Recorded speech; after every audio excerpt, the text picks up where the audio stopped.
एक बार की बात है, एक घना विशाल जंगल था। वहां पर एक आम का पेड़ और एक बांस का पेड़ साथ साथ उग रहे थे। धीरे धीरे समय बीतता गया और बांस का पेड़ ऊंचा, लंबा और हट्टा कट्टा हो गया।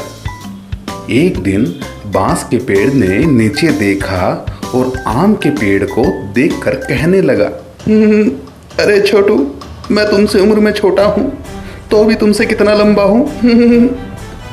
आम का पेड़ उसे सुनता गया और उसने कहा, मेरे दोस्त, प्रकृति ने कोई भी दो चीज एक समान नहीं बनाई है। हर कोई एक दूसरे से अलग है। कोई छोटा है तो कोई लंबा है, कोई मोटा है तो कोई पतला है, लेकिन हर किसी की अपनी एक खासियत है जो कि हमारे हाथ नहीं है, वो भगवान के हाथ है। तब बांस के पेड़ ने अकड़ते हुए कहा, तुम मुझसे जलते हो और मेरी बात नहीं मानते कि मैं तुमसे लंबा हूं।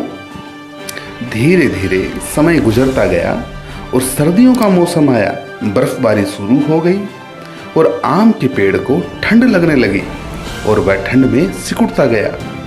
आम के पेड़ को देखकर बांस के पेड़ ने फिर से कहा, तुम तो छोटे तो हो ही, साथ में कमजोर भी हो, इसलिए इतनी ठंड भी तुम सह नहीं पाए।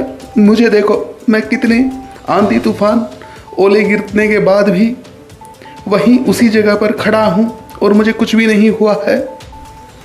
बांस के पेड़ की बात सुनकर आम के पेड़ ने ठंड में ही कुड़कुड़ाते हुए कहा, दोस्त, हम दोनों एक दूसरे से अलग हैं और हर किसी के जीवन में अपनी एक भूमिका है जिसे हमें निभाना पड़ता है। इसका मतलब यह नहीं कि कोई एक दूसरे से श्रेष्ठ है। कुछ दिनों बाद आम का मौसम आ गया।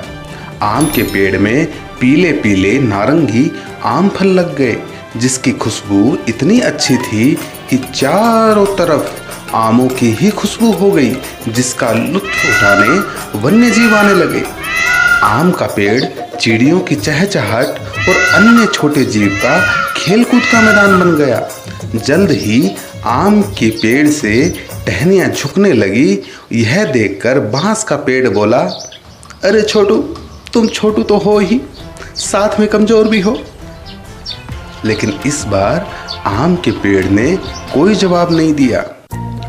उन्हीं ठंड के दिनों की बात है। कुछ यात्री जंगल से गुजर रहे थे और रात गुजारने के लिए अपने लिए जगह तलाश कर रहे थे। जब यात्रियों ने जंगल में आम का पेड़ देखा तो उसे देखकर वो बहुत खुश हो गए और आम की छाया के नीचे ही रहने का निर्णय लिया। उसी समय समूह के सरदार ने कहा, हमें रात को जंगली जानवरों से बचने के लिए अपने लिए मचान बनाना होगा। उन्होंने चारों तरफ देखा, फिर उन्हें बांस का लंबा पेड़ दिखाई दिया।